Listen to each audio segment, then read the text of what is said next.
Reading from Srimad Bhagavatam. అరిపోదు, class అయిన తర్వాత సిట్ డౌన్.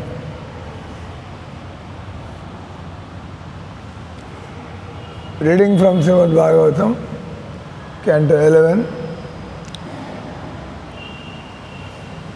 Chapter 7, Text 14,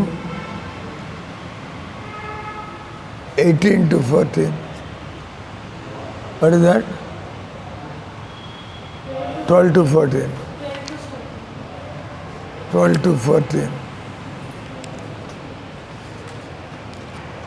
సర్వభూత సూర్యశాంతో జ్ఞాన విజ్ఞాన నిశ్చయ పశ్యన్మదాత్మకం విశ్వం నా విపద్యేత వై పునః. శ్రీ సుఖ ఉవాచ ఇత్యాదిష్టో భగవత మహాభాగవతో నృప ఉద్ధవ ప్రణిపత్యా తత్వం జిజ్ఞాసురచ్యుతం. శ్రీ ఉద్ధవ ఉవాచ యోగేశ యోగ విన్యాస యోగాత్మన్యోగ సంభవ నిశ్రేయసాయమే ప్రోక్త త్యాగ సన్యాస లక్ష్మణ.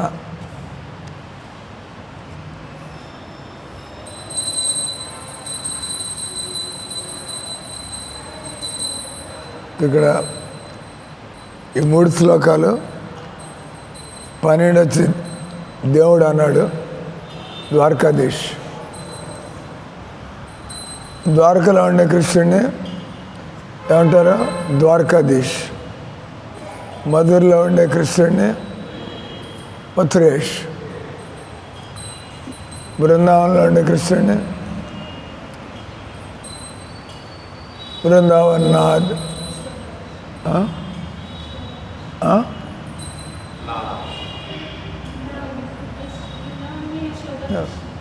బృందావనేశ్వర్, బృందావనేశ్వర Krishna, బృందావనేశ్వరి Radhe. Same thing, same Krishna, but rasa is different. That's why here it is Madhurya rasa, there it is it's called Bala rasa in Mathura, and in Dwarka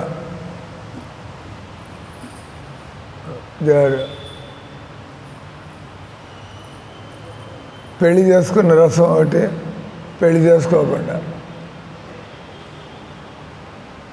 స్వకీయ రస ద్వారక, స్వకీయ రస కృష్ణుడు ఇక్కడ పెళ్లి చేసుకునే అధికారం. బృందావనంలో పెళ్లి కాకుండా పరకీయ. పరకీయ అంటే పరస్త్రీల్ని అనుభవించడం. ఈ రకంగా మథురలో కృష్ణుడు ఒక రకంగా, ద్వారకలో ఇంకో రకంగా, బృందావనంలో మరొక రకంగా. రసభేద్. వీటన్నిటిలోకి హైయెస్ట్ రాస బృందావన్. అందరి ముందు చూపించాలి, ఆయన కూడా డబ్బులు ఇస్తారు. మంచిగా చూపించడం కూడా కనపడుతుంది, హైట లేదని తెలుస్తుంది. మంచిగా ఆలోచించాలి. ఏమి సంపాదన లేని సంపూర్ణ వయస్తుంటే నేను 40,000 పెన్షన్ తెచ్చుకుంటే నేనేం చేయాలి? రాజశేఖర్ కలుసుకుంటాడు, లేదా దేవుడు పంపించాడండి మిమ్మల్ని. పొద్దున్నే రాజశేఖర్ మాట్లాడుతున్నాడు, దేవుడే పంపించాడు మిమ్మల్ని. కూర్చోండి. క్లాసులు అటెండ్ అవరా? ఈ మధ్య క్లాసులన్నీ కొడుతున్నారు. ఇంతకుముందు చక్కగా వచ్చి కూర్చునేవాడు, ఇప్పుడు లిబరేటెడ్. మాకు అన్నీ తెలుసు, లేదు మాకెందుకు సరి. 2 రకాలు. మాకెందుకు సరి అంతా తిని ఏదో సేవలు చేసుకుంటారు. 2వ రకం అన్నీ తెలుసు సార్ మాకు, మాకు అన్నీ తెలుసు. క్లాసులు అటెండ్ అవ్వాలా, లేకపోతే విసుగు వస్తుంది. రోజు క్లాసులు వినకపోతే నా బతుకంతా ఈ గిన్నెల్లో అలవాడేమని అనిపిస్తుంది అంతే కదా. క్లాస్ వింటుంటే ఓయమ్మా నేను దేవుడికి సేవ చేసుకుంటున్నా రోజు ఇంకా చక్కగా చేయాలి. క్లాసులు వింటే మీకు ఉత్సాహం పెరుగుతుంది. లేకపోతే మీకేమనిపిస్తుంది, నా బతుకంతా ఈ గిన్నెల్లో అలవాడేమని అనిపిస్తుంది. క్లాసులు వింటుంటే నేను చక్కగా నేను దేవుడితో పాటు కలిసి ఉంటున్నాను. అందుకే ప్రభుత్వ క్లాసులు పెట్టాడు. అంటే వినాలి కృష్ణ గురించి అంటే మీ ఉత్సాహం పెరుగుతుంది, మీ నమ్మకం పెరుగుతుంది, మీ ప్రేమ పెరుగుతుంది. లేకపోతే ఇది ఒక పనిలాగా అనుకుంటారు. పని వేరు, ప్రేమ వేరు. నువ్వు బాగా వచ్చి కూర్చునేది రోజు ఏమైపోయింది అప్పుడు? నువ్వు బాగా రోజు కూర్చునేవాడు కదా.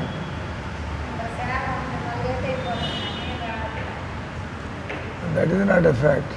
కొద్దిగా ఒక అరగంట ముందు కనుక మీరే సుఖపడతారు క్లాస్ అంటే.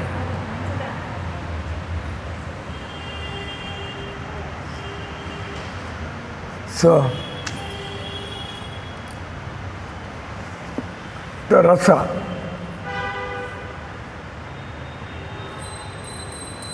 మధురలో ఉండే రసాన్ని వాత్సల్య రసం, ద్వారకలో ఉండే రసాన్ని స్వకీయ రసం, బృందావనంలో ఉండే రసాన్ని పరకీయ రసం. పరకీయ రసం పెళ్ళి కాకుండా కృష్ణుడు అందరినీ లేపుకుపోవడం, అమ్మాయిలందరినీ. మిమ్మల్ని లేపుకుపోతున్నాడు అయింది, మీలాంటి వాళ్ళు మొహం ఎందుకు చూస్తాడు ఆయన. స్పెషల్ కేటగిరీ ఎవరైతే కృష్ణుడి కోసం పరితపిస్తున్నారు, రాత్రింబగళ్ళు, మొగుడు లేదు, ఇల్లు లేదు, అది లేదు, ఇది లేదు, కృష్ణుడని అటువంటి నన్ను లేపుకుపోవడానికి వస్తారు. All right, you have cleared the test. మన ప్రయత్నం అదే కదా. మీరు పోవాలంటే మీ అంతటి మీరు కృష్ణ దగ్గరికి పోలేరు, ఆయన పట్టుకుపోతేనే మీరు పోయేది. అటు ఆయన చూస్తాడు మనం కోరికలతో భక్తి చేస్తున్నామా, దేవుడికి ఇది మనకి ఇది ఇట్టంతా భక్తి చేస్తున్నామా. మనకి దేవుడి అన్నీ ఆయనకి తెలుస్తూ ఉంటాయి.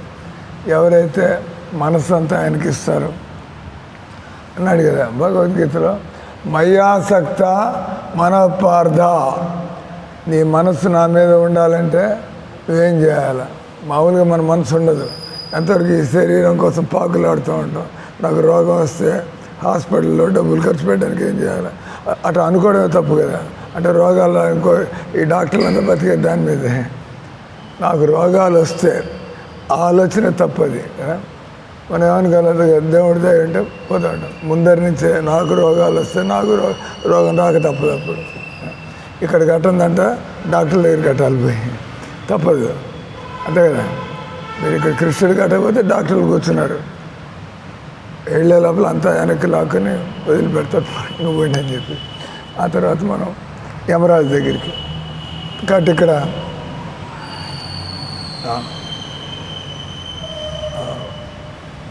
వాత్సల్య రస, తర్వాత స్వకీయ రస, పెళ్లి చేసుకుని కృష్ణుడి సంబంధాలు. కృష్ణుడు ఎవరికి జవాబులు ఇవ్వాల్సిన అవసరం లేదు అంతే కదా. అంతా అయిందే, ఎవ్రీథింగ్ బిలాంగ్స్ టు హిమ్. మీరు కూర్చొని మరొకచ్చు కృష్ణుడు అమ్మాయిలతో ఇట్లా ఎందుకు చేశాడు, మరుక్కుంటాడు, ఆయన కూడా ఆఫ్ చేసేది. ఈ ది లార్డ్, ఈ వీళ్ళందరినీ సృష్టించింది ఎవరు? ఆయన. భగవంతుడు ప్రేమ కోసం వస్తాడు, లేకపోతే మన మోహన్ చూడ్డు. ఆయన ఎక్కడైతే ప్రేమ ఉంటుందో మీ ప్రేమని ఆయన చూసి ఆయనకు ఆగలేక పాపం అన్ని త్యాగాలు చేస్తుంది. తో బాగా ఒళ్ళు వంచిపోయి ఇప్పుడు ఈయన అంటే డబ్బులు తీసుకోకుండా ఏం చేయాలి, ఇట్లకి యాక్సెప్ట్ నమ్మకం. నేను కృష్ణుడికి ఎంత సేవ చేసుకుంటే ఆయన గమనించుకుంటాడు, ఏం కావాలో ఆయనకి తెలుసు. ఈ రకంగా దాని అంటే శరణాగతి. శరణాగతి అంటే షరతులు లేకుండా. షరతులు ఉన్నాయంటే అది శరణాగతి కాదు. అంటే నాకు దేవుడు ఇది చేస్తే, నాకు ఇది ఉంటే అప్పుడు నేను దేవుడికి. దేవుడు అంటాడు నీది నీ దగ్గరే ఉంచుకో, దేవుడికి ఏమైనా కావాలా ఏంది? దేవుడికి ఏమీ అవసరం లేదు ఆయనకి. ఆయన మనం లాగేసుకోవాలంటే వెళ్ళిగా మనంతటి మనం అంటే భక్తులు ఎదుగుతుంటే వైరాగ్యం పెరగాల లేదా?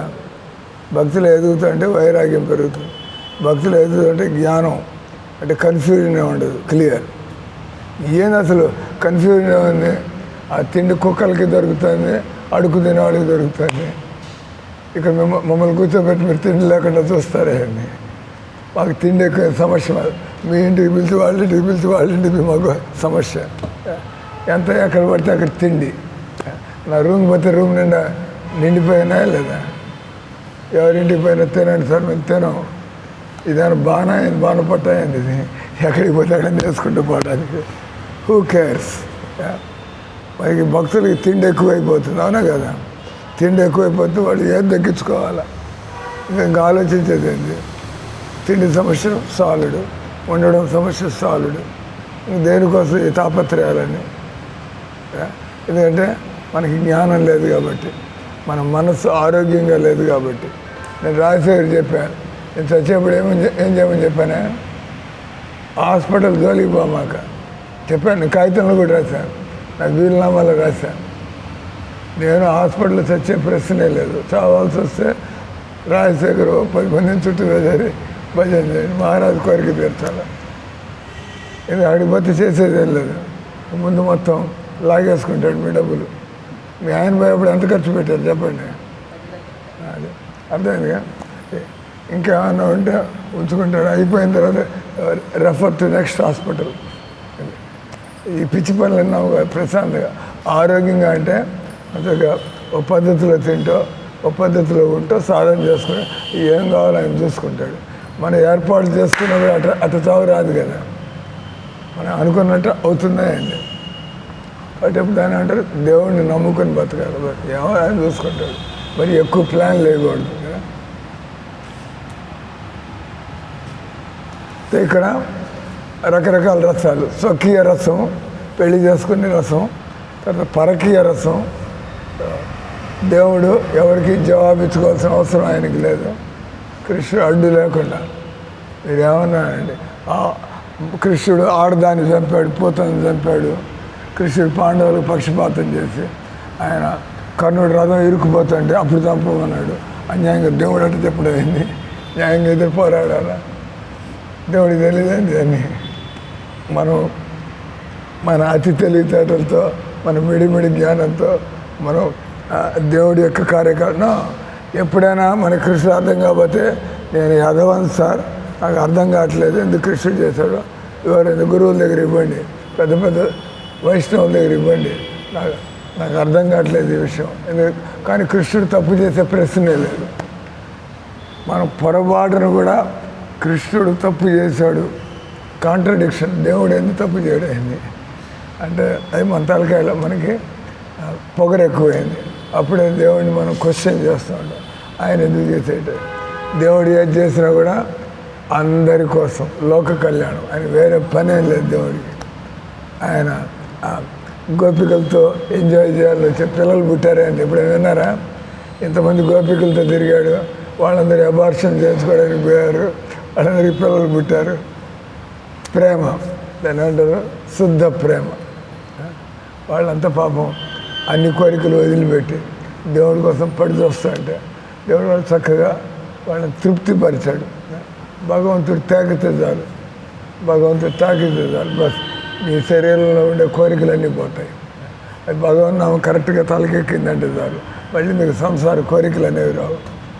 మనకి ఇంకా హరే కృష్ణ అంటున్నా కూడా కోరికలు వస్తున్నాయంటే ఇంకా అది బాగా ఎక్కల తలకి, నాలుగు మీద ఉంది పోవాలి లోపల. నాలుగు నుంచి తలకెక్కాల, తలకి నుంచి హృదయంలోకి దిగాల, దాన్ని ప్రేమ అంటారు. అది దొరికిందంటే బాస్ మీ దగ్గర ఎలాంటి కోట్లు వస్తున్నా, లక్షలు వస్తున్నా, మీ బతుకు మాత్రం ఆ కిచిడి తింటాం ప్రశాంతంగా చాపేసుకుని పండుగ. ఎందుకంటే కృష్ణ ప్రేమలో మీరు మస్తుగా ఉన్నారు. వీటన్నిటితో మీకేం తేడా వస్తుంది? దీన్ని ఎలా దేవుడి కోసం వాడాలా? ప్రభుపాద కోసం ఎంతమంది వాళ్ళంతా ఆయనకి ఇవ్వడం, కానీ వాళ్ళందరినీ ఆయన చక్కగా దేవుడి సేవల్లో పెట్టి ఎన్ని కోట్లు ఆయన దగ్గరికి వచ్చి పడుతున్నాయి. అంత జాగ్రత్తగా కోట్లు ఉన్నాయని చెప్పి ఆయన పైసాను కూడా నిర్లక్ష్యం చేయాలి. ఆయన జాగ్రత్త ఇండియాలో ఉంటే బేరం చేయాలి. ఆయన జగద్గురు, శిష్యులు కోట్లు కోట్లు ఖర్చు పెట్టి శిష్యుడు ఉన్నాడు. బృందాలు తోటకూర కట్ట అది 20 రూపాయలు అంటాడు. అంటే ప్రభుపాద అంటాడు, తెలుసు ఇండియాలో అంత మోసం అని. ప్రభుపాద శిష్యులు ప్రభుపాద లెక్క అయినా 5 రూపాయలు 10 రూపాయలు ఆయనకి. కానీ ప్రభుపాద నేర్పిస్తున్నాడు, ఇది మీ సొమ్ము కాదు, దేవుడి సొమ్ము, నువ్వు ఆవిడ ఇట్టు పారేసుకుంటూ పోవడానికి. ప్రతి పైసా కూడా జాగ్రత్తగా, అంటే భక్తులు పిసినారాళ్ళు కాదు, అట్లని చెప్పి అవసరం ఉన్న చోట వాళ్ళు ఖర్చు పెట్టడానికి వాళ్ళు వెనకాడతారని కాదు. అవసరమైతే లక్షలు ఖర్చు పెడతారు. అటని చెప్పి వాళ్ళు ఇష్టం వచ్చిన డబ్బులు వేస్ట్ చేయరు. ఎక్కడికక్కడ అందరూ మోసగాళ్ళే చుట్టూరా ఉన్నదంతా ప్రపంచంలో. భక్తులు జాగ్రత్త లేకపోతే లేపేస్తారు. వాడు నేను వచ్చాడు భక్తులు అభిషేక్ మాధవి అంట, నాకు 10 లక్షలు కావాలి, ఇదే పని మాకు ఇక్కడ కూర్చున్నది. నేను చెప్పా, వీటాన్ని పిచ్చి పని చేసి వీళ్ళందరినీ కూడా అప్పుల పాలు చేసి మేము కూడా పోగొట్టుకుని లెప్పలు వేసుకుని, అంటే నా సొమ్ము అయితే కదా అట్టు వేయడానికి, నా సొమ్ము అయితే కదా, మీరంతా డొనేషన్లు ఇస్తున్నారు, నేను ఇంట్లో ఖర్చు పెట్టడానికి ఇస్తున్నారా? ఏదో ఈయన భక్తుడు దేవుడి పనులు చేస్తాడు, 10 మందికి ఉపయోగపడుతుంది అనే పద్ధతిలో ఇస్తున్నారు. కానీ ఇక్కడ నేను క్యాషియర్ అయిపోయా, జనాలకి ఇంకా అప్పులు ఇవ్వడానికి లోన్లు ఇవ్వడానికి కూర్చున్నాను ఇక్కడ, ఒక పైసా కూడా. కానీ పొరపాటుని చేసాం, అంటే నమ్మేసి ఒక ఆయన బాగా 10 ఏళ్ళ నుంచి వస్తూ ఉన్నాడు, మాకు డొనేషన్ కూడా ఇస్తూ ఉన్నాడు. సో ఆయన అడిగిన వెంటనే 3 రోజుల లోపల ఇచ్చేస్తాను, చాలా పాప ఈయన మనకి సాయం చేస్తాను. ఆ తర్వాత ఇంకా అయిపోయింది. మాకెక్కడ టైం ఉంటుంది? ఈ గొడ్డలు వేసుకుని పోలీస్ స్టేషన్కి పోతానా, ఈ గొడ్డలు వేసుకుని కోర్టులో తిరుగుతానా? నేను ఆ భక్తి ఉంది అక్కడ, ఆ కోర్టులో తేలే విషయాలు అవన్నీ వేస్ట్. డబ్బు కానీ పుస్తకం కానీ ఆడది కానీ చేయి దాటిందంటే వదిలిపారేయడం వేరు, అంటే కంపు అవుతుంది. గొడవలు, కొట్లాట్లు, హత్యలు. ఆడది దానంతది నిజాయితీగా భర్త దగ్గర పడి ఉండాలి. ఆ తోక అడుగుతుంది, మీరేం చేయగలరు? పోయి చావు, నువ్వు చావు, ఫినిష్, గెట్ లాస్ట్, అంతే కదా. పడదలుచు కదా, ఎవరి బాధ్యతలు వాళ్ళకి తెలిసి ఉండాలి వాళ్ళకి. అంటే ఆడది కానీ పుస్తకం కానీ డబ్బులు కానీ చేయి దాడితే వదిలిపారేయడం, దాని జోలికి పోకర్లే. అదే పుస్తకం పోతుంది, వచ్చే పరిస్థితి ఏమంటే 50 రూపాయలకి ఇస్తారు, మాకు తెలియదే అండి వాడనేది. ఏం సార్ అన్ని మాట్లాడుగుతారు మీ పుస్తకం? అది అన్ని చోట్ల దొరికే పుస్తకం కాబట్టి మేము పెట్టుకున్నాం. ఏదో మీరు భక్తుల్లాగా మరి మీరు అడుగుతుంటే 2 రోజులు ఇచ్చేస్తా అంటే ఇస్తా, ఆ తర్వాత మీరు ఎక్కడో పారేస్తారు. పారేస్తుంది నేను 2-3 మాట్లాడితే 50 రూపాయలకి ఇస్తారు పుస్తకం.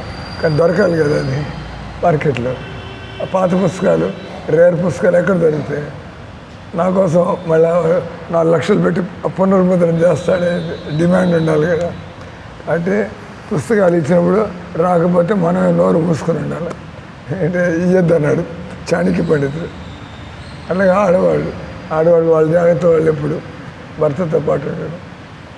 3వది డబ్బు.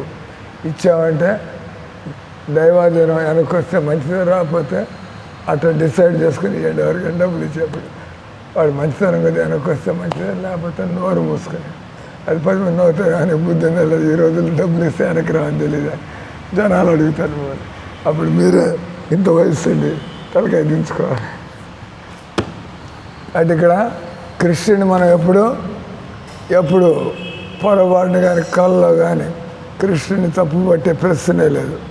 ఇప్పుడు నేను భక్తి చేస్తే మా డబ్బులు ఎగిరిపోయినాయి, అది నేను చేసుకున్నా తప్పది. దేవుడు స్వామి నేను మంచితనం కొద్ది వాడికి ఇచ్చా కదా, నీ డబ్బులు అయింది ఇయడానికి డబ్బు కొట్టాడు, ఇరికిచ్చాడు దేవుడు. జీవితంలో మళ్ళీ ఎప్పుడు ఆ తప్పు పని చేయకుండా, అంతే కదా. 65 లక్షలు పోయినాయి. నేర్చుకున్నాను, పెద్ద పాట అది. దేవుడు ఎట్లా గట్టెక్కిచ్చాడు, ఎందుకంటే ఇంకెప్పుడైనా. ఆ తర్వాత at your risk. But point వచ్చి మనం ఎప్పుడు కూడా చక్కగా దాన్ని అకర్మలు. ఒకసారి మనం భగవంతుడి కోసం కూర్చున్నప్పుడు మన సొంత పనులు తెలియచేయట కాదు, దేవుడికి ఎలా చేస్తే బాగుంటుంది, దేవుడికి ఎలా అంటే అదొకటే ఆలోచన ఉండేది. మీరు ఏ విధంగా మీ ఇంటి గురించి ఆలోచిస్తుంటారు సామాన్యులు. భక్తుడైనటువంటి వాడు దేవుడు దేవుడి దగ్గర ఒక పైసా తీసుకోకూడదు, ఇవ్వగలిగితే ఎలా లేదా సేవ చేసుకోవాలి. కానీ నేను దేవుడి సొమ్ముని నేను ఆరాయించుకోలేను. అట్లా భక్తులు కూడా మనం మందిరంలో ఉంటాం, అందరిలాగే మనం కూడా ఉంటాం. నా దగ్గర డబ్బులు వస్తున్నాయి కాబట్టి నాదొక స్పెషల్ లైఫ్, రాజశేఖర్ ఇంకో లైఫ్ అంటే మీరు గోతులు పడబోతున్నారు. అంటే నా దగ్గర ఎవడో ఒక దగ్గర డబ్బులు ఉండాలి కదా, అందరూ డబ్బులు వస్తే రాజశేఖర్ దగ్గర పెట్టుకోవాలా లేదా నా దగ్గర పెట్టుకోవాలా, దేవుడి పనులకు ఎవరి దగ్గర పెట్టుకోవాలి. కానీ నా దగ్గర ఉంది కాబట్టి నేను ఒక 1/2 కేజీ బాదం పప్పు తెప్పించుకొని తప్పేం లేదు. ఎంత డబ్బుల్లో ఒక 1/2 కేజీ అంటే వెళ్ళిగా మీరు ఇరుక్కుంటున్నారు.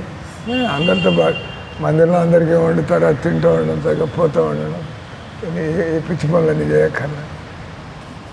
కాబట్టి ఇక్కడ పాయింట్ వచ్చి భగవంతుడు ఏం చేసినా కూడా మనం దాన్ని సందేహించకూడదు. మనకేమైనా సందేహాలు, మనకేమన్నా అర్థం కాకపోతే వినయంగా నేను ఒక మూర్ఖుడిని, నాకు తెలియటం లేదు, కొద్దిగా వివరించి చెప్పండి.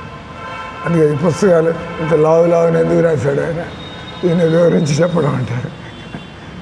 ప్రభుపాద ఉండేది 18,000 శ్లోకాలు అయితే ఆయన 18 గ్రంథాలు రాశాడు ఆయన. అంటే ఒక్కొక్క శ్లోకం మీద 5 పేజీలు 10 పేజీలు రాస్తాం మనకు ఉండేటువంటి డౌట్లు పోవడానికి. కాబట్టి ఇక్కడ మనం చదువుతుంది టైం అయిపోయింది. ఒక శ్లోకం వచ్చి దేవుడు అన్నాడు, ఒక శ్లోకం వచ్చి సుఖదేవ ముని అన్నాడు. మరి ఈరోజు ఉద్ధవ వాచ ఇది చదివి ఆఫ్ చేస్తాం. భగవంతుని చెప్పిన తర్వాత సుఖదేవ ముని దాన్ని లింకప్ అంటాడు. ఇప్పుడు కృష్ణుడు మాట్లాడాడు, ఉద్ధవుడు మాట్లాడబోతున్నాడు. ఎందుకు ఈ విధంగా దాన్ని సుఖదేవ ముని వివరిస్తున్నాడు వినేవాళ్ళకి. సకల కృష్ణుడు చెబుతున్నాడు, ద్వారకాధీష్, ద్వారకలో ఉండే కృష్ణుడు సకల జీవులకు, అంటే ఏ మనిషి అయితే సకల జీవులకు శ్రేయోభిలాషి, కేవలం భక్తుడే, సకల జీవులకు అన్యాయాలు చేయకుండా, అక్రమాలు చేయకుండా సకల జీవులకు శ్రేయోభిలాషి అయినవాడు శాంతుడు. మన ఎజెండా లేకపోతే అశాంతి అనేది రాదు. మన ఎజెండా నా కోరిక పూర్తి కాలేదే, మనలో యాజిటేషన్, ఆందోళన, నేను అనుకున్నట్టు కావటం లేదు. భక్తులు అయితే మనం దేవుడికి సేవ చేయాలి, కాకపోతే దేవుడు శాంక్షన్ చేయలేదు, అయితే దేవుడు శాంక్షన్ ఒక టెన్షన్ ఉండదు. కానీ మన ఎజెండా ఉంటే నా కోరిక పూర్తి కాలేదే అంటే టెన్షన్ ప్రారంభం. అంటే ఏమన్నాడు, సకల జీవులకు శ్రేయోభిలాషి అయినవాడు, ఆయన మనిషి, శాంతుడైన మనిషి, జ్ఞాన విజ్ఞానమునందు దృఢముగా నెలకొన్న మనిషి, అన్నిటి యందు నన్ను చూచును, అన్నిటి యందు నన్ను చూచును. అటువంటి వ్యక్తి తిరిగి అన్నాడు సావు పుట్టుకల చక్రంలో పడాడు. మనకు కావాల్సింది ఇది. ఇక్కడ కొన్ని ఇబ్బందులు ఉన్నా పర్వాలేదు, ముసలితనంలో ఎవడు సహాయం, ఇప్పుడు నేను అనుకుంటా నేను అడ్డం పడతా, ఒకరోజు సహాయం చేస్తాడు, 2 రోజులు సహాయం చేస్తాడు, పట్టించుకోడు. ఆయన మనకి రాసి పెట్టింది హరే కృష్ణ అనుకుంటూ, అంటే మనం కదలలేము, సహాయం చేస్తే మనం చావట రాసి పెట్టింది, ఏమి ఎవరి మీద కంప్లైంట్ చేయక్కర్లేదు. మన కర్మలే, మన కర్మలే. కొంతమందికి వందల మంది వచ్చి సేవ చేయాలని చూస్తూ ఉంటారు. ఒక దగ్గర సేవ చేయడానికి ఎవరు అందరూ జారుకుంటారు. అప్పుడు అంటే ఏంది, వాళ్ళు చెడ్డాళ్ళు అనేది మన కర్మలు. మనకి ఎలాంటి చావు రాసి పెట్టిందో, మనం 10 మందికి చావప్పుడు సహాయం చేస్తుంటే బస్ మనకు కూడా చావప్పుడు భగవంతుడు ఎవరినైనా పంపిస్తాడు మన దగ్గరికి. అంటే లేదా మనం భక్తులు అయ్యండి, మనం చక్కగా దేవుడి సేవలు చేస్తుంటే ఎవరెవరికి దేవుడు బుద్ధి పుట్టిస్తాడు. పాపం ఆయన మంచి భక్తుడు, మన జీవితానికి అంత చేశాడు, ఎంత చేశాడు. ఆయన ఏ 4 రోజులు ఏ 2 నెలలు ఇబ్బంది పడితే మనం చేయగలిగిన సహాయం చేయాలి. అట్లా అది ఎవరిని, devotee is not a complainer. Devotee ఎప్పుడు వాడు దొంగ, వాడు ఎదవ, వాడు మోసగాడు, మనకి రాసి పెట్టింది అని అనుకుంటే ఈ శబ్దాలన్నీ వాడం కదా.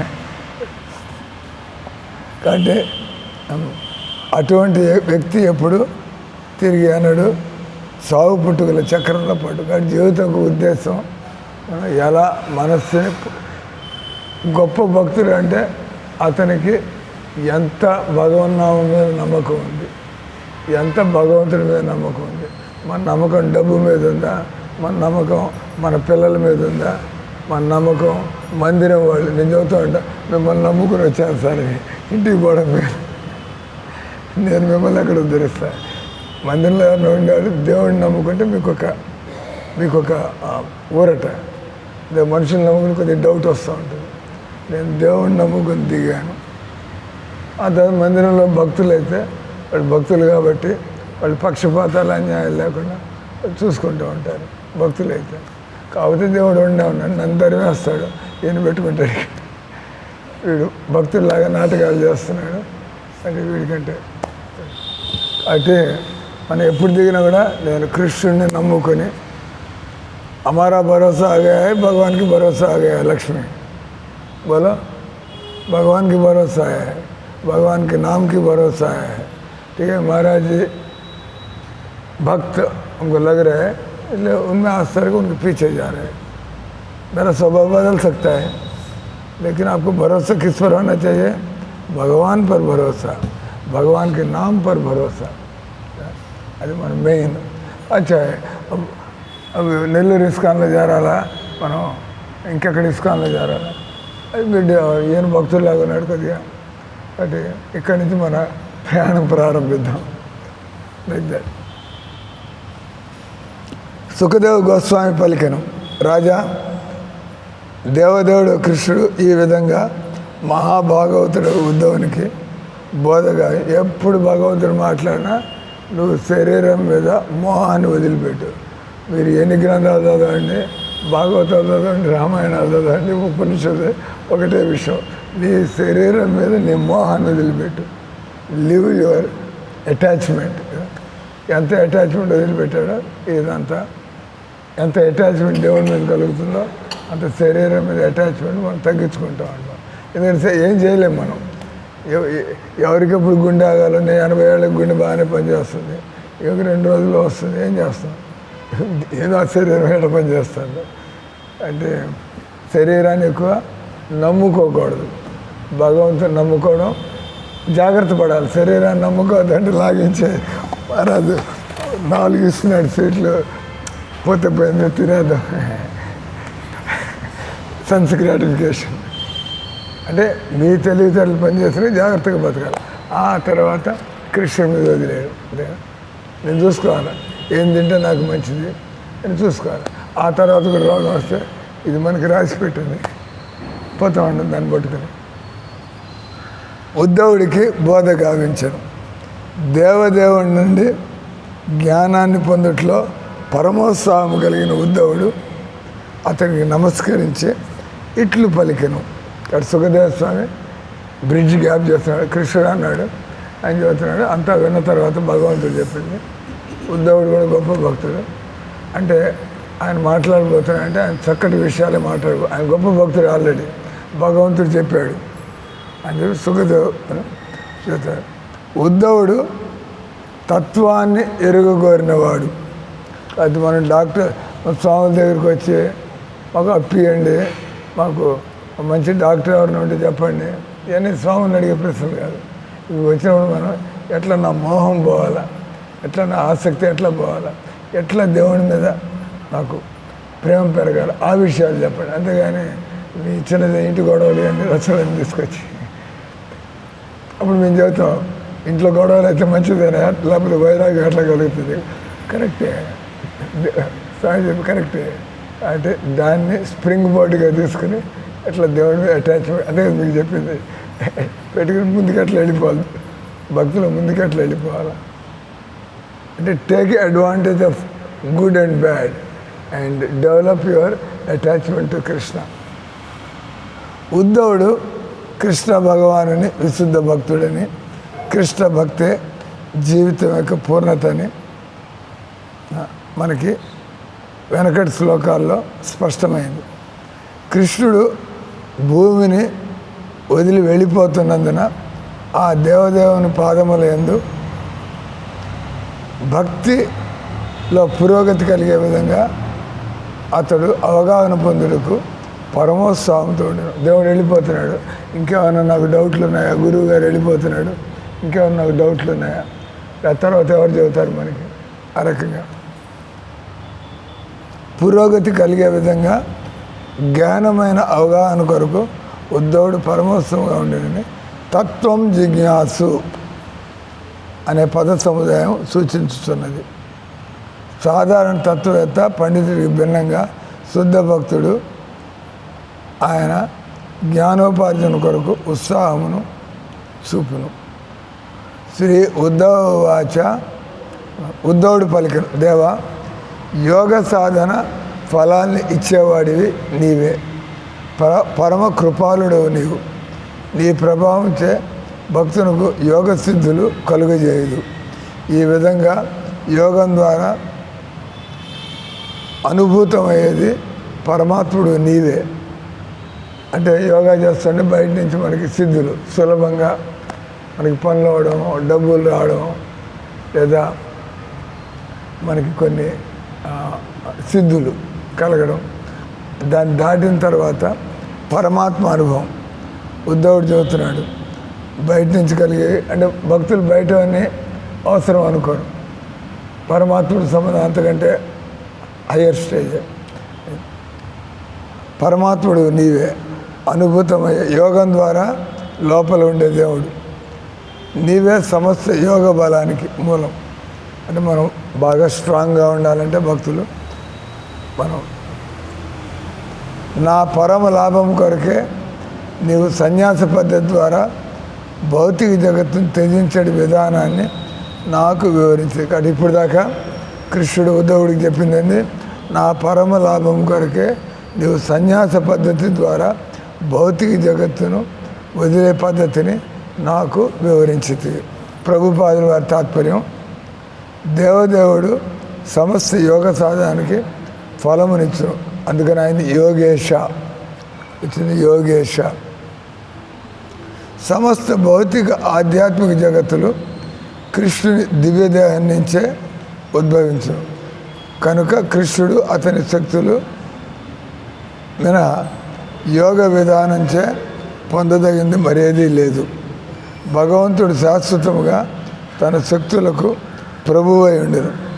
అతని అనుగ్రహం చేతనే తప్ప యోగం చేత కానీ ఇతర ఆధ్యాత్మిక భౌతిక పద్ధతుల చేత కానీ మనిషి దేన్ని సాధించలేడు. యోగం అనగా జోడించుట అని అర్థం. పరతత్వంతో సంబంధం కలుగనిచో మనం అజ్ఞాన అంధకారంలోనే ఉండిపోయేది. కృష్ణుడే యోగ లక్ష్యమై ఉన్నాడు. భౌతిక జగత్తులో మనం విద్యగా మనం ఇంద్రియ వస్తువులతో జతగూర్చుటకు యత్నించదు. పురుషుడు స్త్రీతో, స్త్రీ పురుషునితో జత కూడా కోరును.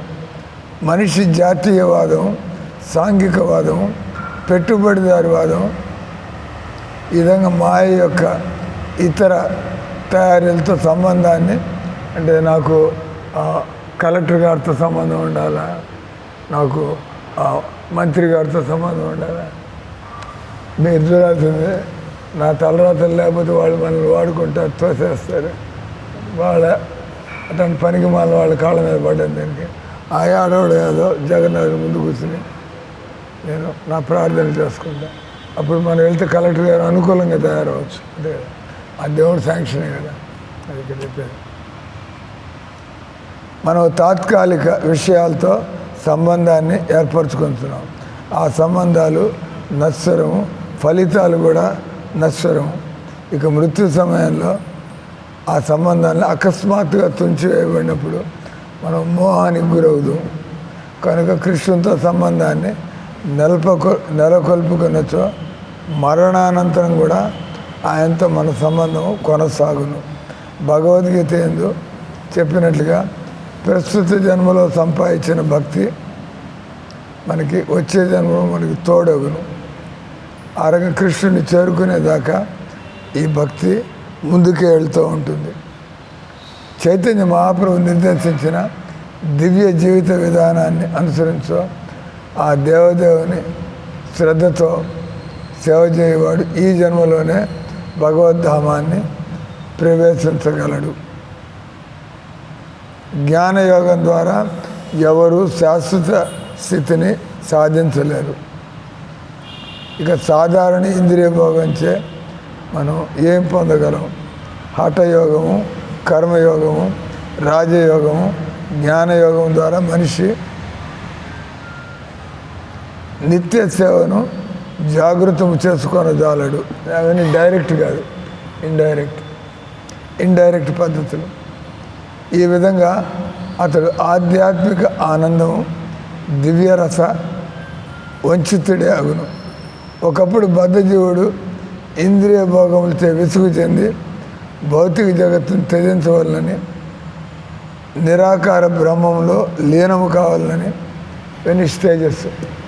కొంతమంది ఈ సంసారం ఉంటే విసుగు వచ్చి దేవుళ్ళలో కలిసిపోవాలని అట్లా కొంతమంది అనుకుంటూ ఉంటారు. కానీ మన నిజమైన ఆనందమయ స్థితి కృష్ణ భగవాన్ని పాదపద్మముల సేవయే. వివిధ యోగ పద్ధతులు క్రమముగా మనిషిని భక్తి యోగానికి కొనిపోవను. బద్ధజీవులందరూ అటువంటి ఆనందమయ స్థితిలో నెలకొల్పటే కృష్ణుని యొక్క లక్ష్యం.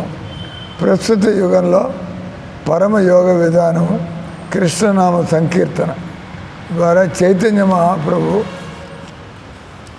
ఈ పూర్ణతను సులభముగా లభ్యము కావించాడు. కాబట్టి కలియుగంలో మనం ఎప్పుడు భగవంతుని మర్చిపోకుండా ఉండాలంటే ట్రైన్లో కూర్చున్నా, బస్సులో కూర్చున్నా, కుటుంబంలో ఉన్నా, ఉద్యోగంలో ఉన్నా వెనకాల హరే కృష్ణ హరే కృష్ణ కృష్ణ కృష్ణ హరే హరే హరే రామ హరే రామ రామ రామ హరే.